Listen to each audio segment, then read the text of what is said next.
Ahmad A1 furniture, जहां पर आपकी लाडली के लिए इलेक्ट्रॉनिक्स और फर्नीचर आइटम्स, शादी ब्याह के लिए मजबूत पायदार furniture set, sofa set, dining table set, TV, fridge, washing machine के अलावा तमाम इलेक्ट्रॉनिक्स और फर्नीचर आइटम आपका वेलकम करते हैं।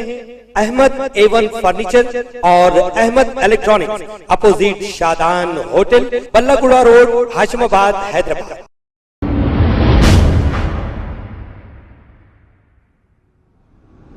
अस्सलाम वालेकुम नाजरीन, मैं हूं मोहम्मद अब्दुल हकीम। आइए देखते हैं आज का ये खबरनामा। शाहीन नगर के रहने वाले सैयद सादिक नामी एक शख्स जो 8 तारीख से लापता हैं, ये कहना इनकी अहलिया का है। इनकी शादी होकर 16 साल हो गए हैं और इन्हें 2 बच्चे भी हैं और घर में बगैर बताए के ये चले गए हैं। अब इनकी अहलिया परेशान होकर हमें कॉल किया है।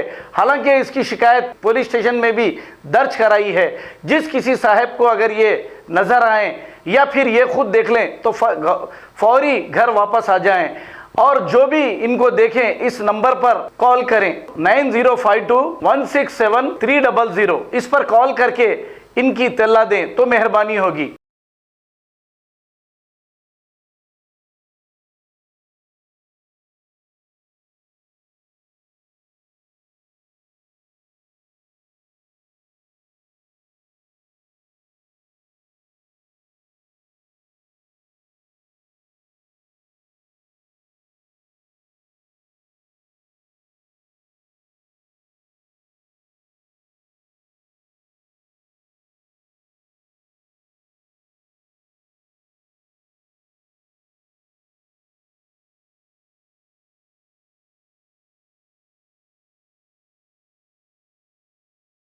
खबर है शहर की, खबर है गाँव की, खबर है सारी दुनिया की। 7H न्यूज पसंद आए तो लाइक कीजिए, शेयर कीजिए और सब्सक्राइब करना ना भूलें। 7H news.